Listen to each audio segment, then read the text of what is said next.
Welcome to Dare a New Belief, a place to discover what is possible for your life after the loss of a loved one, and where you will find inspiration, insight, support, and love, and hopefully a bit of laughter to help you through the day. Now here's your host, Nada Hogan. Hello and welcome to Dare a New Belief in what is possible for your life. I am your host, Nada Hogan, and I have the great honor today to be with my new friend, Art Costello. I think you are going to really enjoy this interview. So this is a little information about Art, and we're going to dive into his story. But there is only one thing that drives Art as he explores the endless possibilities available to those who long for a beautiful, more abundant future, and that is passion.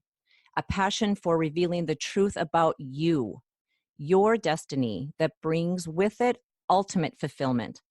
He is a visionary, and as a visionary, he is also an attitude architect. Does it get any better than that? And a mindset expert. Art is, in a sense, a deep sea diver. His commitment to delving into the depths of the human condition yield extraordinary treasure buried within all of us. Art's gentle, guiding hand will encourage you to withstand the pressure of going deep in order to excavate a brighter, vibrant tomorrow. As an author and speaker, Art hones the expectations of people who have perhaps lost their joy, feel anxious or depressed, or can't seem to connect to their life's purpose, providing the balm necessary to heal and find new hope. He has devoted himself to helping people from all walks of life, individuals who have forgotten their childhood dreams, families that struggle with unresolved tension and hurts, business professionals with the fire to connect their expectations with their achievements, and even athletes striving for the greatest potential. Could Art be a better fit for this podcast? I love this. And Art, before I say hello to you and turn the mic over, this part, when I'm looking at your bio, this part about being a deep sea diver, it's like a deep sea diver into the soul and your guiding, gentle hands. Since I've met you in person and have been able to spend some time with you, that I can attest is so true. And I am so excited to start sharing your story with my audience. So hello, Art. How are you today? Hi. I'm great. I'm really looking forward to this. I think we're going to have a blast. Let's do it. Yeah. Thanks, Art. So because Art, I know a little bit about you and I know a little bit about your story, and it just intrigues me. When we were in conversation, you were talking about some experiences, some things that were not so good that happened to you when you were a young boy, and if I'm not mistaken, at 9 years old. And I'm wondering if we can travel back in time and if you can help me and my audience understand how you got from where you were as a 9-year-old boy to where you are now, that the pain that literally took you to the place of the beautiful life that you live now, starting from that young boy. Sure, we can go back there. It's really kind of easy for me to reflect back on it. When I was really young, probably 3, 4, my parents lived in a very upscale urban area that was just really a great life. We had a great house. I played baseball from the time I was 4 on. I just loved it. And then for some unknown reason to me, when I turned 9, we moved out of this urban area to a very rural area. And we had no neighbors. Our neighbors were 3 and 4 miles away, and they had no children. So being so social with baseball, I lost all that. And it was all taken away from me. And it left me lonely, depressed, not focused on anything because baseball had been my focus. I was going to be a major league baseball player like so many young boys want to be back in Right. that time. In order for me to survive, I had to figure life out on my own. And I started to do that by going up this mountain that was next to our house. And let me explain a little bit about the house that we lived in. Please. It had no water, running water. It had no indoor plumbing. Oh. The roof leaked. We had gone from really a great upper middle class life to almost living in squalor. The house was terrible. Wow. Are you okay if I jump in here for just a second? Go ahead, no problem. Do you know why that happened? Why you went from upper middle class to I would say it sounds like poverty. Do you know why that happened? No, I tried to figure it out, and my parents have passed away, and when they were alive, it was a part of their life that they just avoided. And as I tell my story, you'll understand how some of it happened, Wow. kind of, but also that part, and I'll get into that right now. When I went to my 50th reunion, my 50th high school reunion, I still noticed the kids they didn't engage me. I mean, some of them did, but everybody was still pretty standoffish. And that is how much, from the time I was 9 till 17, when I went in the Marine Corps, that time of high school was very, very bad for me because I was kind of ostracized. And one of the people at the reunion said to me, did you ever realize why everybody kind of shunned you and your family and everything? And I said, well, I knew that everybody kind of shunned, and even the teachers that at the school kind of really were standoffish. I was an excellent baseball player, and I couldn't make the baseball team. What? And I couldn't make little league teams. I couldn't do anything. And I love baseball. Wow. Anyway, what I found out was somebody had told somebody in the town, started a rumor that my parents were running from the mafia. Oh my gosh, you're kidding. So everybody was in fear that if they associated with us, that anything could happen. Because if you remember back in the 50s, there was a gangster by the name of Frank Costello. Oh, no. Which is so ironic for me because our last name being Costello, but we're not Italian. We're actually Irish. And if you look at the history of Ireland, John Costello was the premier of Ireland in the 50s, I believe it was. I'm not an Irish history buff, but I've read a lot. But anyway, so that kind of explained why I was shunned by other students. I mean, I had 2 really good friends, but other than that, it was kind of not so good. Wow. But anyway, Wow. the way that I dealt with all this pain that I was experiencing at that time was I went up this hill that was by the house, Mountain Hill, and I would lay on my back and I'd have a conversation with God, and I'd ask him what was going to become of me. And I heard after making that trip, really literally hundreds of times where I'd lay on my back and just have this conversation, I was laying there one day just totally in surrender, and I heard a voice deep inside of me that said, you just have to be faithful. You just have to be faithful and just keep doing and do what's right. So after many, many trips up that hill, that became my driving force. It became the thing that I believed in and became my belief. And it has propelled me throughout my life. That voice has rung through me so many times. And I really encourage people. Part of my process with people is getting them to identify. There's 3 steps of expectation therapy. It's identify, clarify, and solidify. So the identification part is where you really delve into yourself and surrender to your inner self. Okay. And you start to really trust. And you learn that your belief system and how you believe becomes unshakable. And I did that all through high school. And then when I was 17 and graduating, I decided my escape route was going to be to go in the Marine Corps. And I ended up going to Vietnam, which was a whole nother experience, but I used the same techniques that I learned as a 9-year-old in Vietnam. And I noticed a lot of things in Vietnam about life and death. That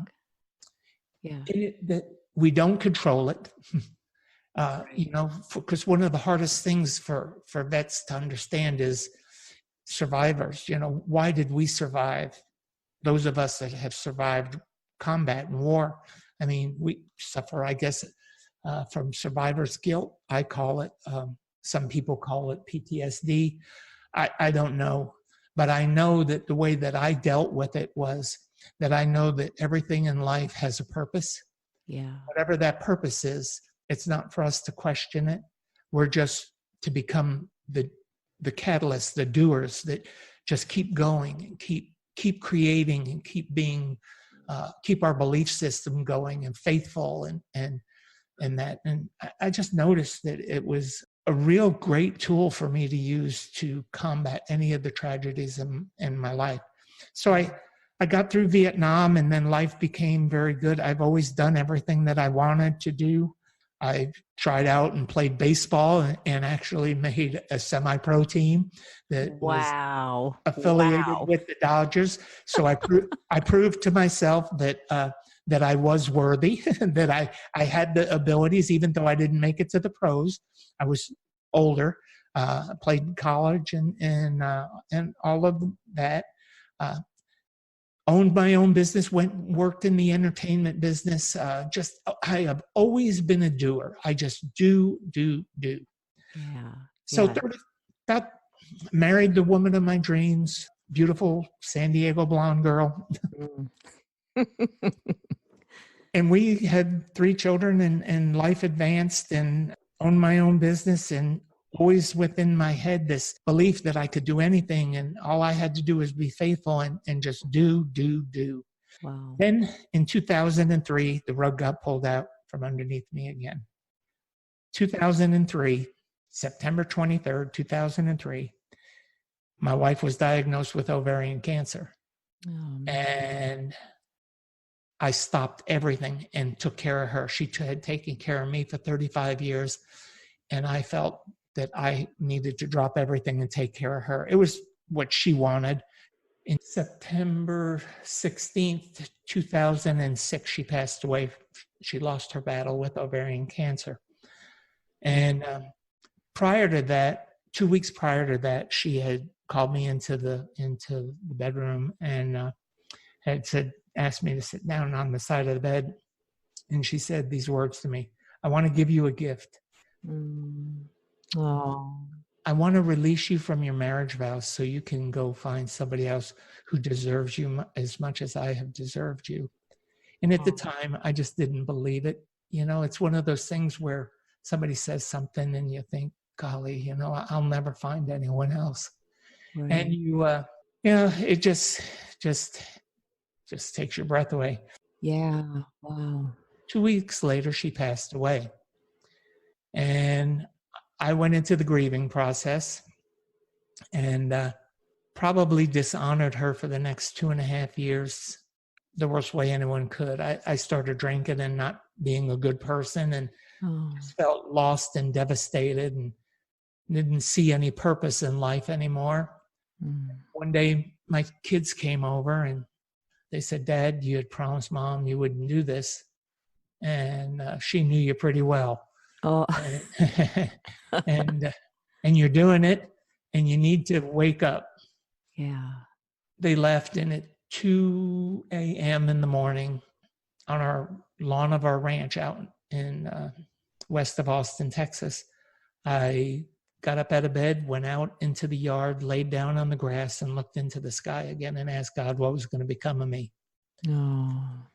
And I heard that voice again. Wow.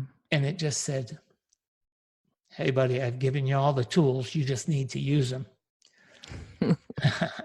I got up from that feeling so reinvigorated, so rejuvenated, and so alive again. And I started writing.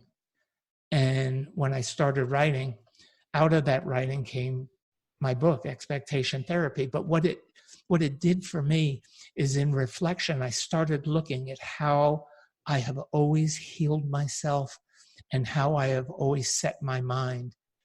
And that is, I have always had the expectation that everything was going to be all right in the end. Everything is meant to be. It has a purpose.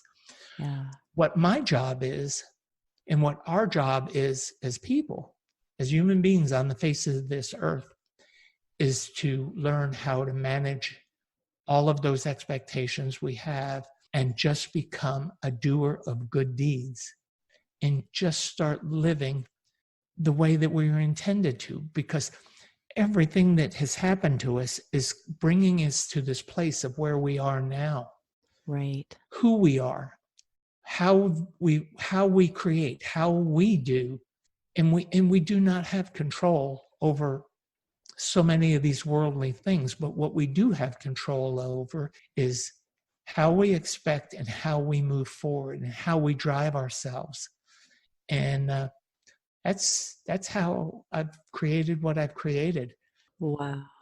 I'm 71 years old now, and I just I continue to do. I mean, I always say I'll stop being a doer the day that they bury me. So, right. yeah, Right. you know, it's really it's powerful when you do. When you're depressed, if you do, start just almost really doing anything. I tell people, do anything. I mean, it's best that you do something you love. If you can identify that, it's best if you do something with other people.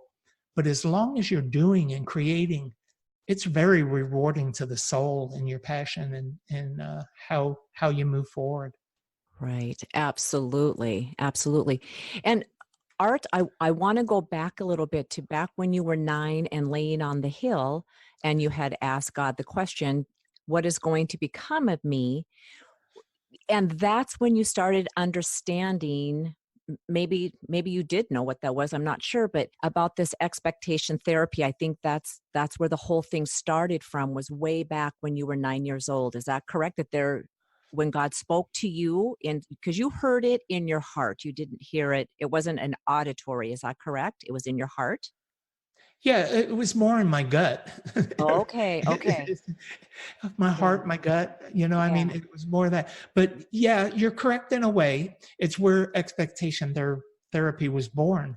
But Right. I did not realize it until almost 50 years later. And you were engaging with it, but you didn't even know what you were engaging with. But it was like a light. It was a guiding force, a something inside of you, even though it didn't have a name, or you didn't. Sometimes you hear it called as being like an unconscious competent, that you don't know how it's happening, but it's happening. Would that be accurate or no? That is really accurate. And for me, the proof of it was in when I started writing. It flowed out of me effortlessly. My writing just became effortless. Wow. And it was a very creative process. And, when I just spoke at Harvard about a month and a half ago, and one of the things that was brought up to me is that an astrophysicist was telling me that he was so proud to meet me because he said I was living proof of what he studies, because he believes, and I believe it too. When I was 9 years old and laying on that hill, I put out vibrations. I put out energy that went out into the atmosphere.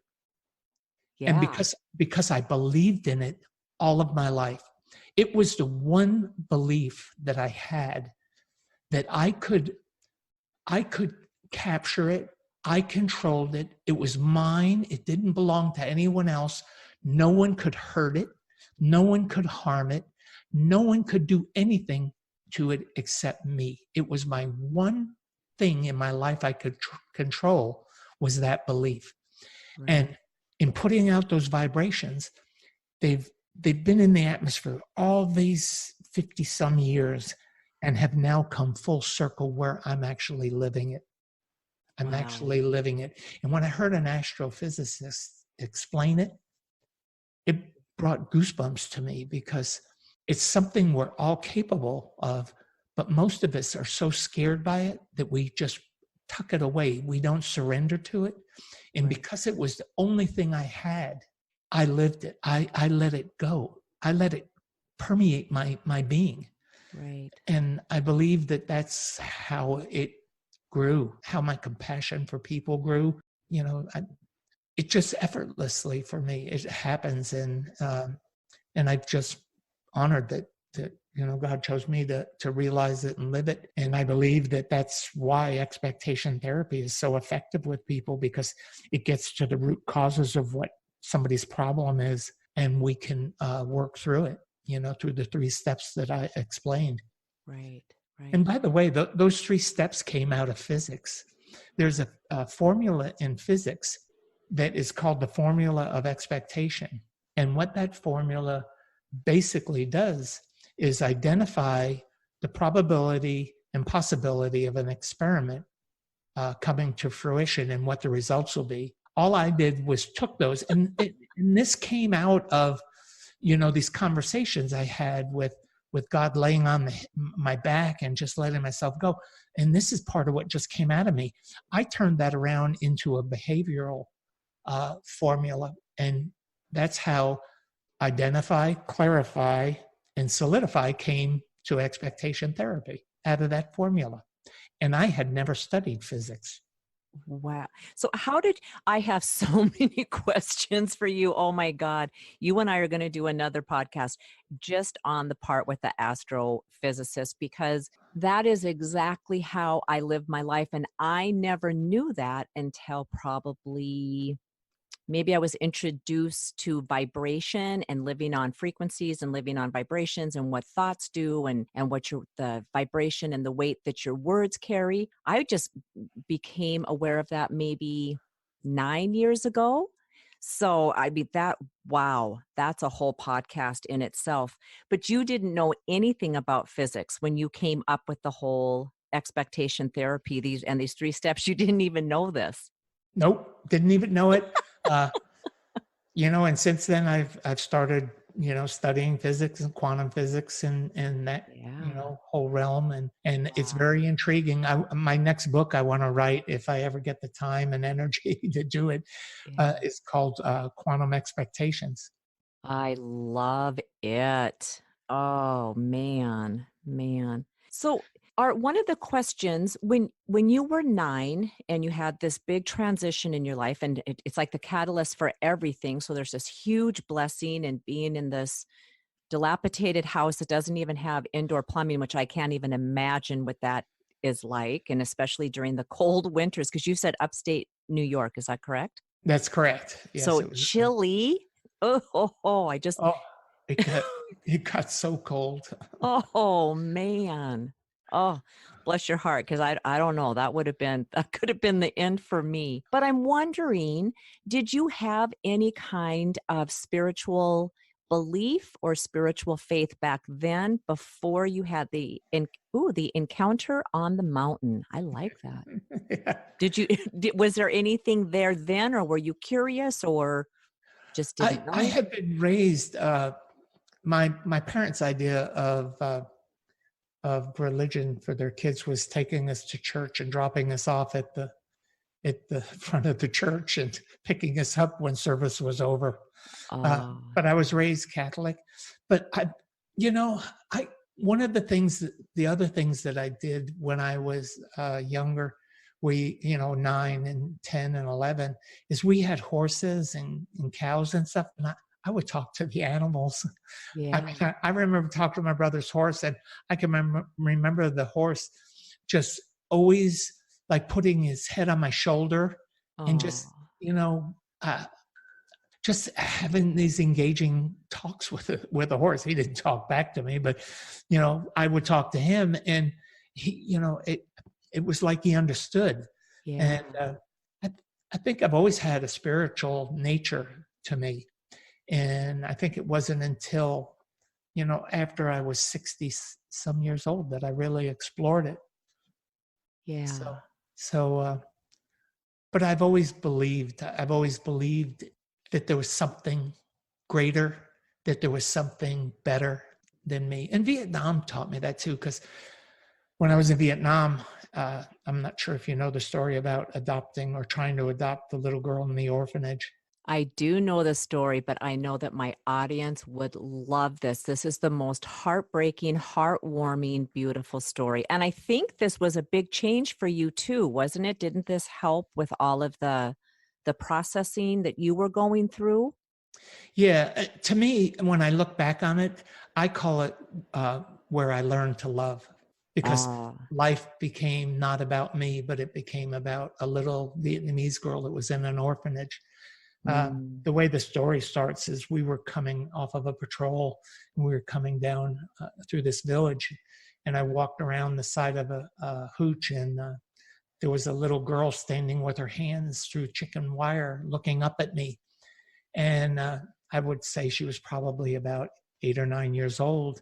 And when our eyes met, it was instant. Even though she never said a word and I never said a word to her, it was instant connection. Yeah. And, I thought, oh my God, there I am at 9. Wow. When you looked at her in her eyes, that connection, that's what you saw, was you at 9. That's what I saw. Wow. So I went back we got back to our main compound. And when I got back there, our chaplain happened to be there.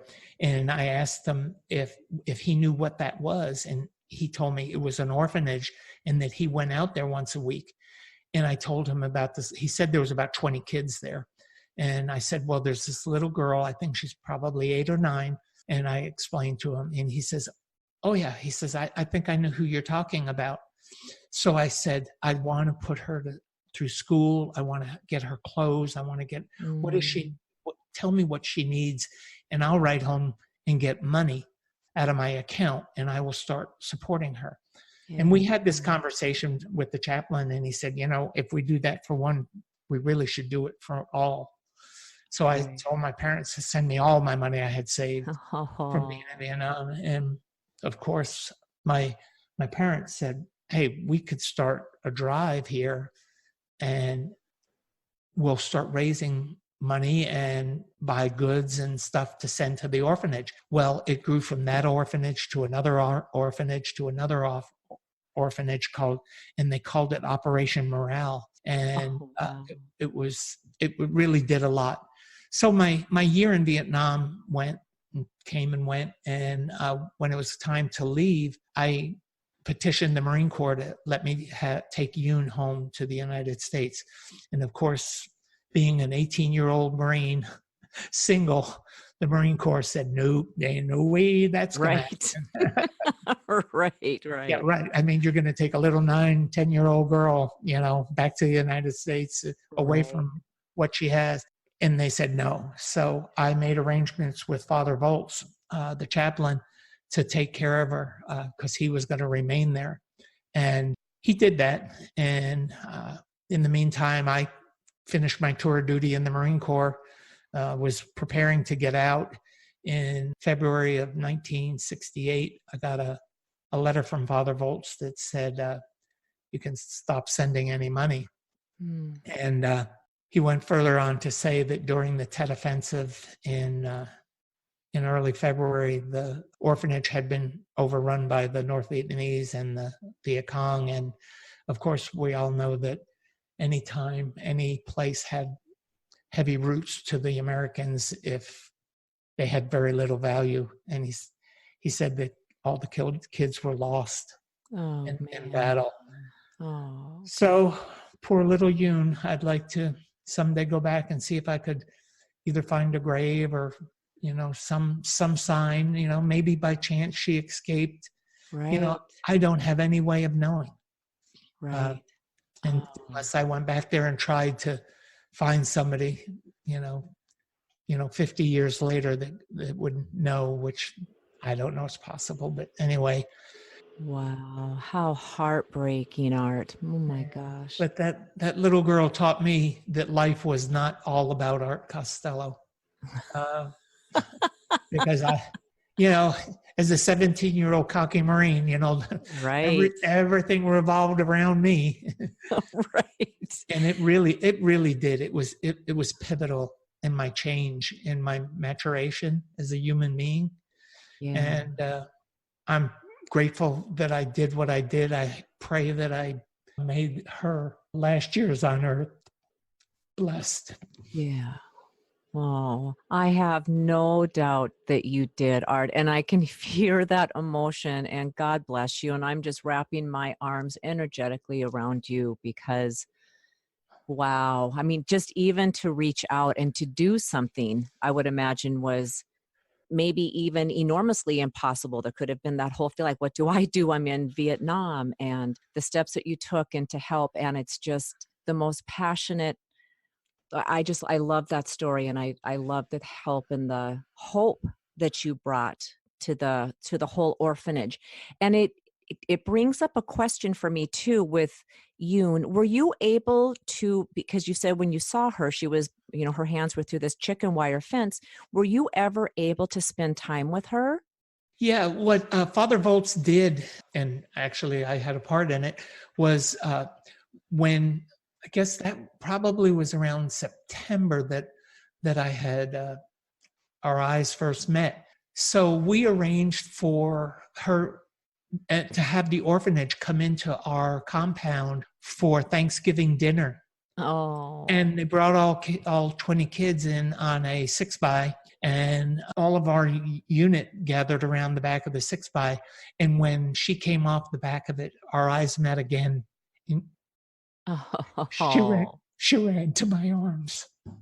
oh, Art. It was meant to be. Oh man. So can you just clarify, because I'm having a vision. I think a 6x, is that like a flatbed truck? Is that what that is? Yeah, it's a bigger dual axle big truck. Oh, you know, okay. Okay. kind of like a flatbed, but it has sides on it and it has a canopy over the top. It's a troop Okay. carrier, for Okay. Okay. they still use them today. Okay. So All right. So you got to see her again, and did she light up as much as you lit up when you saw her? oh yeah, oh yeah, Oh, yeah. I've got pictures of her still. You know, yeah. I think some of them are on my website in my video. I'm not sure. Yeah, I think there are some of her in there in the video.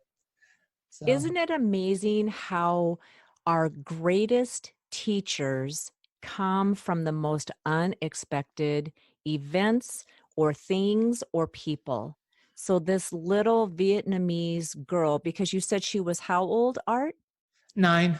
She She was was 9. also 9 years old. Yep. Yeah. How she became one of your greatest teachers, that where you learned to love when the first time you saw deep into her eyes and saw you. It's just like, do you think there was divine intervention in that? Oh, absolutely. Yeah, Oh, it was the universe at work. It's absolutely. God at work. I mean, it's Wow. none of it was by chance. It I don't know if I call it predestined, but I believe that it was both of our destiny. Right, right. Yeah, because I know that you know my story, and I know that my listeners know my story about how everything in my life turned around and became, it wasn't that I had a bad life, but just how you said this, where I learned to live, that hit my heart just like a bullseye. It's the same thing after I lost my daughter, how that tragedy became my greatest teacher, and where I learned to love. If I said live with you, I take that back. I'm sorry. Where I learned to love, the same exact thing for me, that through that tragedy became one of my greatest teachers. And right. And again, is it destiny? Is it right? Is there this whole thing it's already written up? I don't know, but I know that that is what happened. And there's a feeling inside of me that it was meant to be, that was part of the storyline. That's exactly how it was supposed to be. And when you can find some kind of reassurance in that or belief in that, if that works for you, it just feels like God's hands are holding the whole entire thing. Would you agree with that? Actually, my perception of it is, it's a lesson in the power of choice, because we all in our lives go through events that, some are more traumatic, some are less traumatic, but we all go through these traumatic events. And it's the choice we make, the choice and how we choose to look at it. If we look at that event like you just explained, we take power out of it. But if you make the choice to let it overcome you and victimize you, then it controls you. It becomes what controls you. And I talk to vets sometimes, and I'll tell them, we have the power to choose. You can either choose to let your combat experience rule you and you become what that experience was, or you control it and become what you want to do by living it and understanding that it happened, that it's not going to control you, that you have the power to change everything from that moment on. Right. And it's a choice we make. We either let it eat us up or we eat it. That's what I tell them. Right. Right. Absolutely. Because it is totally the truth, because we all have circumstances in our life. We can't avoid them. Life is full of circumstances. So we can have that circumstance and the meaning we give to that, or the circumstance has us. So that's how when I'm coaching, that's how I approach that too, that it doesn't mean it's not painful. It doesn't mean that there's not grieving and past hurtful memories, but it doesn't have to stop your life. There's always a blessing in that we can always glean something beautiful from any situation. So what I tell my clients is that it's not the event that matters. It's how we react to that event. Right. It's how we choose to react to that event that makes the difference. And I'm not trying to diminish events in our lives, because they are tragic and some are terrible. Yeah.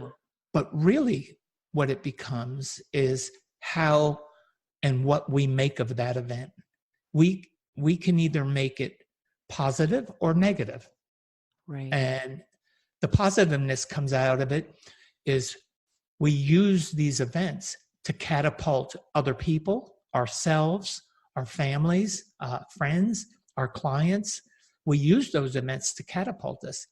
But those who choose to let, and my mother, God bless her, my mother lived in the past. Every time she would ever talk about anything, her father was, I don't want to say extremely wealthy, but during the 20s, evidently accumulated quite a bit of wealth. And then in 29, when the stock market crashed, he lost it all. And my mother's comment was, I always can remember how it used to be. And I'm so mad that my dad lost all the money.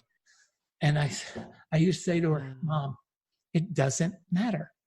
Right. It's what we do with this now. And even as a young 7, 8, 9-year-old, I remember her saying that. And I wonder how much of that molded me into thinking about, a better life. I think of my brother and sister. I had an older brother and a younger sister, and they never left that rural area of upstate New York where we lived. I was the only one that left, and they kind of stuck in that mindset of that rural area. And I'm so different than they are. I love them.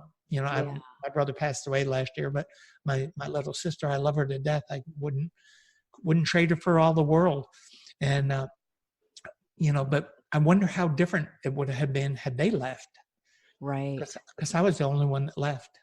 Right. So. And isn't that interesting? Yeah, the choices that we make and the perceptions that we live by, because we see it one way and sometimes we're not even open to seeing it a different way, and it can keep us trapped or it can set us free.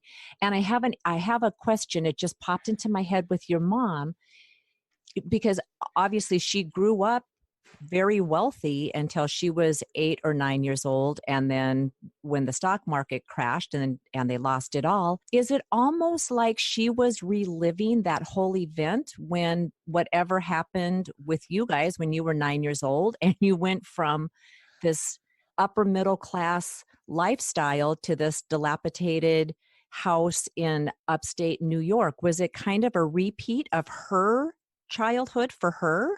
Do you know what I'm saying? Am I making that clear? Oh, that's clear as a bell. And that's an observation that I hadn't put together. I never thought of that. Yeah, could that just hit when you were saying that. It's like, because you know how it is. We take on the beliefs of what I have experienced. And if we don't work past that and figure out what it is that we're holding on to, we can live right into that as from a small child because we're programmed now with that information. And then we live it out in our own adult life, not even realizing we're doing it because the subconscious mind is in control 95% of the time. And we end up living out this life that was just like that. That isn't even what I chose for myself, but that's what I did. Very good. I had not thought of it, and it is very plausible. That's why you and I are friends, Art. We get to go deep on these great things, and right, because life is such that it's just this magnificent, beautiful, magical, mysterious journey.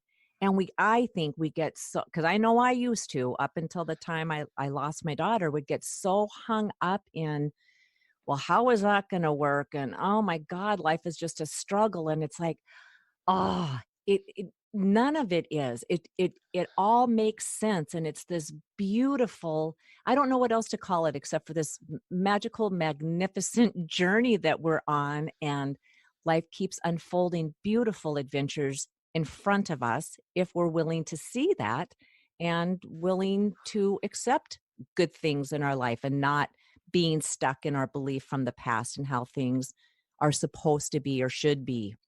Willing to act upon it. Yes. Willing to act upon it is huge. Yeah. Because it can remain in your head. You know, I always tell people, you know, they ask about expectations and what they mean and everything. And I'll tell them, you know, a thought stays in your head, a thought, until you take an action. And then when you take an action, it starts to become an expectation.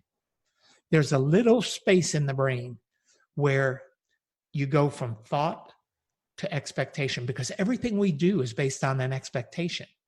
That expectation starts as a thought in the brain, subconscious. And that's, you know, we're talking about, you know, shower epiphanies, my podcast that's coming out soon, but epiphanies are a precursor to thought and expectations. They're all interrelated.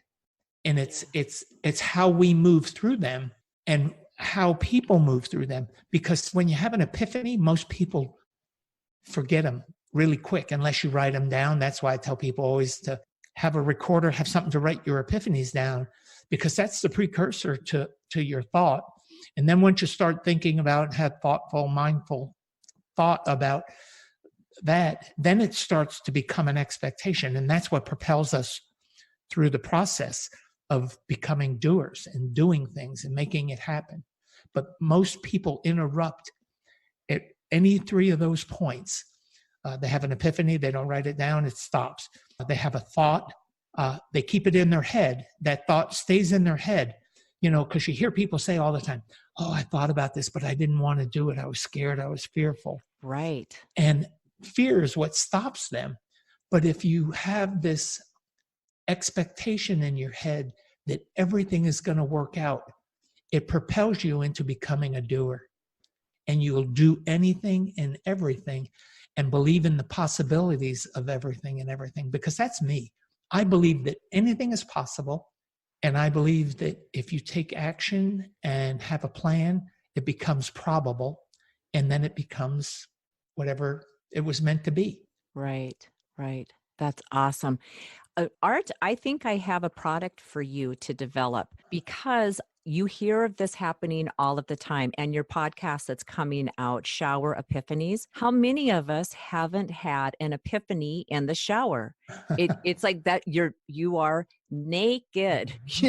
You are naked. And the water is so cleansing. It's like you're washing off the old so the new can come. And it makes me think of, I may have his name wrong, and if so, I will correct it in the show notes, but I believe it's Darren Wiseman, who also had a shower epiphany, although that's not exactly what he called it, and came up with a whole program that was all about overcoming troubles in our life, like how to live a better life, a fulfilling, joyful, full, expanded life. And he was in the shower yelling for his wife, hey, babe, grab me a piece of paper and a pen and write this down, right? So if you had like a whiteboard or something along those lines and a marker, a waterproof marker, people could be writing down their shower epiphanies without having, because by the time you get out of the shower, dry off and try to write it down, it can be gone, never to be found again. So just an idea popped into my head, thought I'd share it because I always believe those ideas are divinely inspired. They actually exist. That whiteboard exists, and the markers exist. You can get them. I had no idea. Oh, yeah. Yep. Oh, all right, cool. Well, so much for that entrepreneurial idea for Art, but I'm not dispelling your idea. but I'm going to look into that because it's true. We get so many epiphanies out of the shower. Just they pop into, I don't know if we just, if we relax enough to allow those ideas to, because we're not focused on, I have to get this and make breakfast and get the kids to school and blah, blah, blah. You're just allowing that water, and we let down our resistance for a while for that energy to flow through with these grand ideas. So yeah, I think you're 100% right. I mean, sometimes, some people have them outside of a shower. Some people can be sitting in a park and have them, sure. But they really seem to come while you're in the shower. It's amazing how it does. But I think you're right on when you say about cleansing and relaxing and being naked and all that. I mean, right. maybe nudists have a one up us on that one. That's something to investigate, isn't it? No. You might just have to put a poll out to the nudist colonies. Do you guys have more epiphanies than the rest of the population? I'm not going there. Oh, man. Well, Art, I have to tell you, this has been a wonderful morning interview with you. I have enjoyed it, and I could talk to you all day long. And I have a feeling that you and I are going to come back and revisit stuff. I had no idea about you knowing the laws of vibration and how all of that works, and talking with the physicist from Harvard. And so I would love to have you on the show again so we can dive a little bit deeper into that and get more information, because that's exactly the premise I come from, that everything is energy. Everything is energy, and it's all a vibration. And when we align ourselves to that vibration, magic opens up in our life that's just unimaginable, bigger than what we could ever imagine. And I would love to go deep in that with you. Are you up to doing that sometime? Oh yeah, I'm absolutely up to it. Always here for you. Oh, I would love that. I would love that. So Art, as we wrap up here, is there anything else that you would like to share with our listeners? And when we wrap up, for sure, if you can let the listeners know where they can contact you and look at your story, any of your information, because you have this just beautiful, compelling story. And like I said, I feel so blessed and grateful to call you friend. So if you can let us know where to contact you, how to get in touch with you, and your program, which is called Expectation Therapy, which is a very powerful program, and how people can get in touch with you and find that. They can get in touch with me at expectationtherapy.com, https.com, expectation therapy. I'm all over social media, Facebook, Twitter, Instagram, any of those places you can connect with me. The one tidbit that I will leave for your listeners and you is that no matter what, become a doer and just keep doing and moving forward, thinking positively, and everything in the end will work out just the way it was meant to be, the way the universe planned it. Oh, that's beautiful, Art. I love that. And I am in complete agreement. I am 100% in complete agreement. I love that. Thank you. And listeners, just so you know, don't worry if you did not catch the name of the program, expectationtherapy.com. All of that information and how to contact Art will be in the show notes, so you will be able to find everything there. So Art, I'd like to thank you again for your time and taking time out of your busy schedule to be with us and share your brilliance and your wisdom and your story and your heart. You are just a loving and genuine man, and I just adore you. So thank you so much for being here with us. And until next time, listeners, enjoy your shower epiphanies. And know that there's a whiteboard and a waterproof marker that you can purchase somewhere. I'm going to have to find out about that. Put it up in your shower, and every time you take a shower, you can think of Art like I do. Take care, everybody, and we'll talk to you next week. Bye-bye. Thank you for spending time with us today. Please go to nadahogan.com for show notes and other information that you can use right away.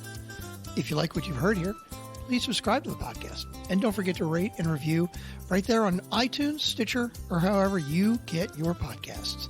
And don't forget to tell your friends about it. We'll see you next week.